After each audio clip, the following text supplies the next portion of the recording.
long hood forward. Ooh. SD33ECO.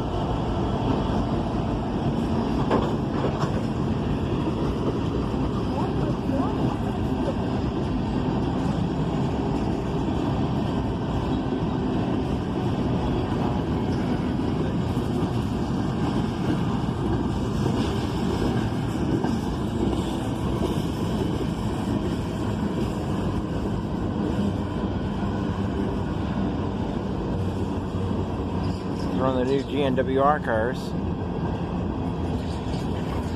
Oh, it was built 2001, but they're new to the GNWR.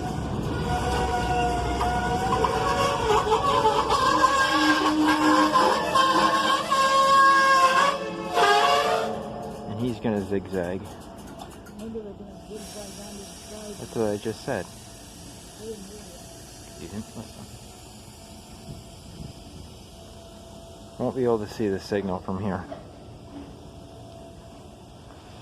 Not without getting right next to the cars, and I'm not doing that.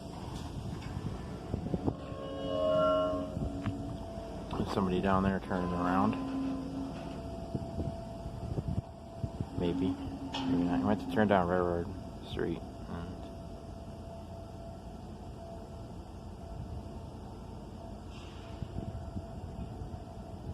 Yeah, here he comes.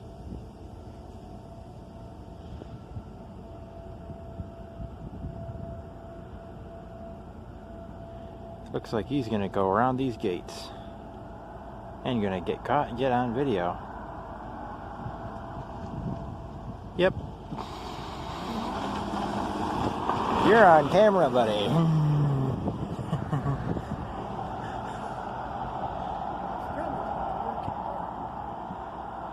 have been tempted many times to go around that gate. Yeah.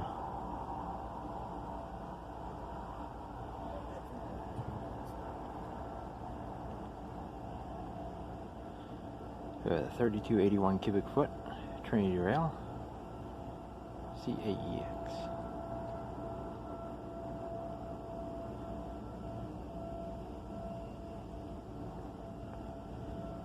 That's also a 3281 cubic foot.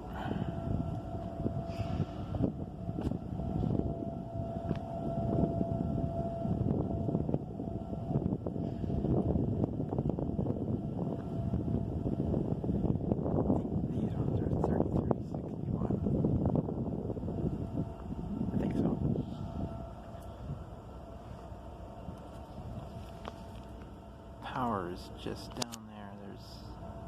There's those.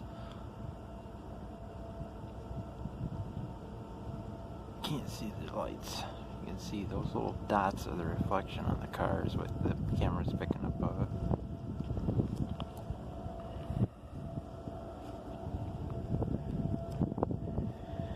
We'll be getting permission from the dispatch. We'll be notifying the dispatcher that they're clear of CP Silver Springs, or rather CP 368,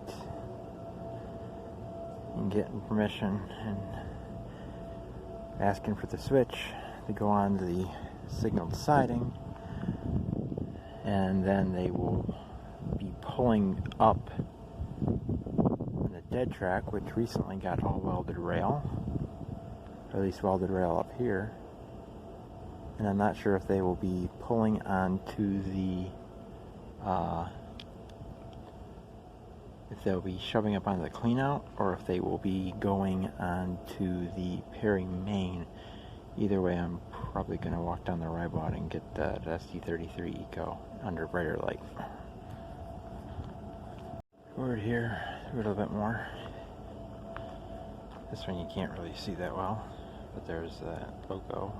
It's kind of on Lake Superior Railroad Repair Facility. Apparently it was repaired there. So was this one. That one was built October of 2006. It's 10 foot, 8 inch external width, 8 foot. I think that's external width. Whatever.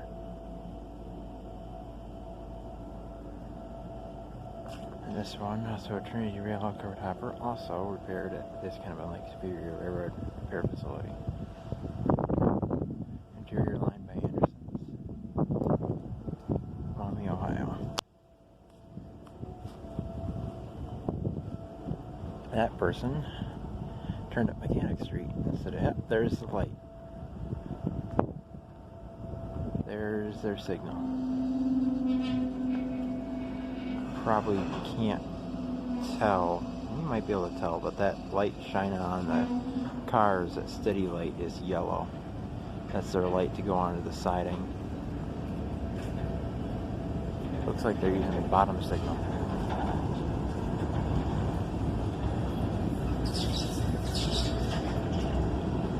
Another car by the Andersons, 3281 cubic foot, 3361 cubic foot. One was built January 2001. I don't know where they got those cars from. Maybe we'll find that out online. Airy center flow. That was built January 2001. That was built June 2015. That one was built October 2010. This one in May of 01. This one in January of 11. December of 2000. Can't read that one. Them in 2001. Here's the SD33ECO again. 6224. That one's got flared radiators like the SD45 had. We have SD60E.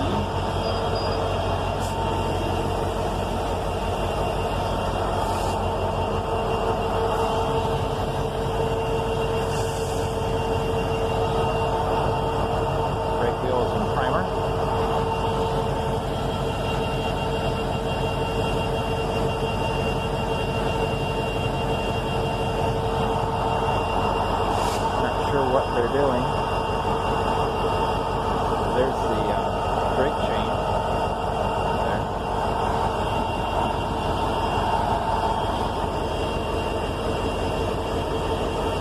Maybe they're hooking on. They might be hooking onto the cars they have to pick up then.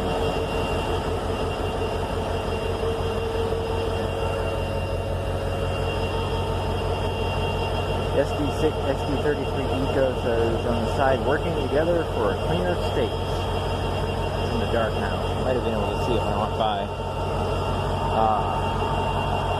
Probably can't see it, but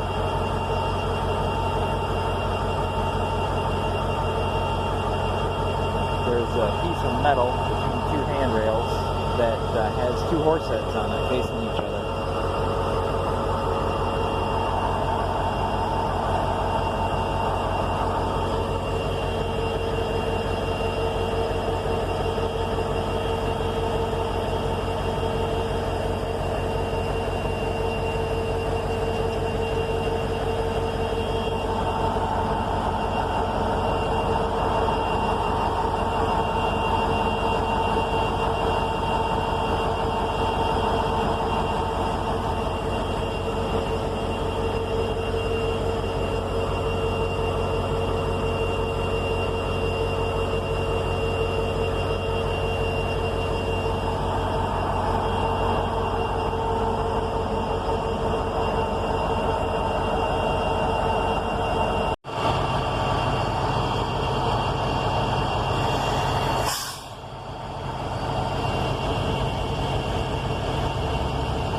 SD60E is a rebuild from an SD60. In this case, it is, I believe it was NS6595, I think was this one. This was acquired from this was an SD60 acquired from HLCX. It was originally owned by the Chicago Northwestern. It has a 710 G3C 16-cylinder, 4,000 horsepower locomotive.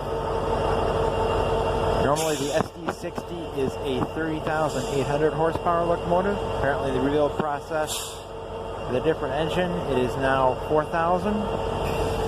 Number 6224 is an SD33ECO. 6912 was rebuilt in June of 2012. 6224 was rebuilt in June of 2021. Therefore, it is only about 4 months old. It was rebuilt from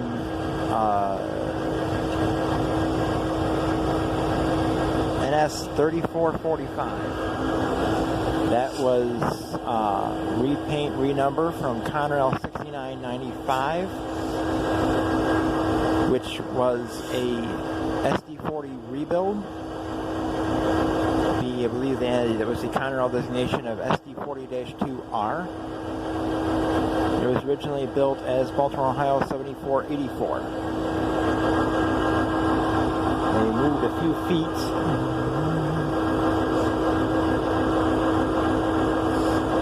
The only thing I can think of is they are coupled up the cars on the siding, and we'll be shoving those to the other end of the siding so they have their room. That's the only thing I can think of. Usually they do not do that, but tonight they must be going to do it. Normally, if they have cars that they can't do the zigzag from the main to the siding to the back to the dead track and then to the peri-main or the clean out, they'll go to the other end of the dead track, the east end of the dead track, open that up and shove all the way up, but they apparently do not want to do that tonight.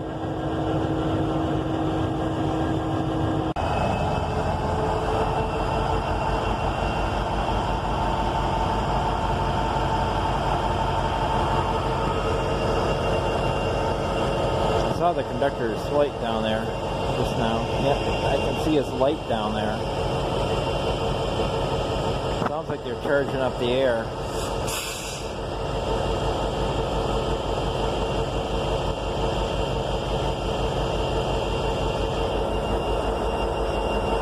This is why the motion hold on models is necessary.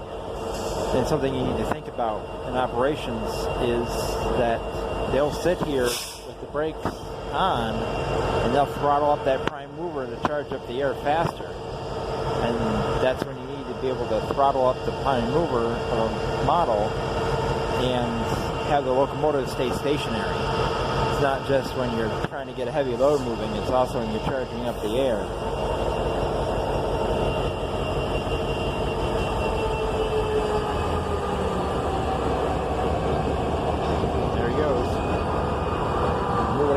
A little bit. There's that primer brake wheel.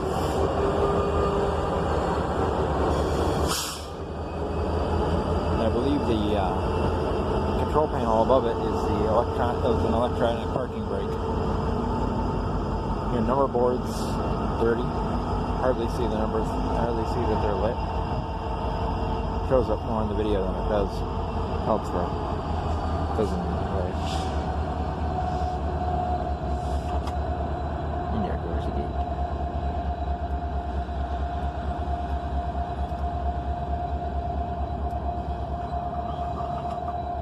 That brake light right there is the conductor.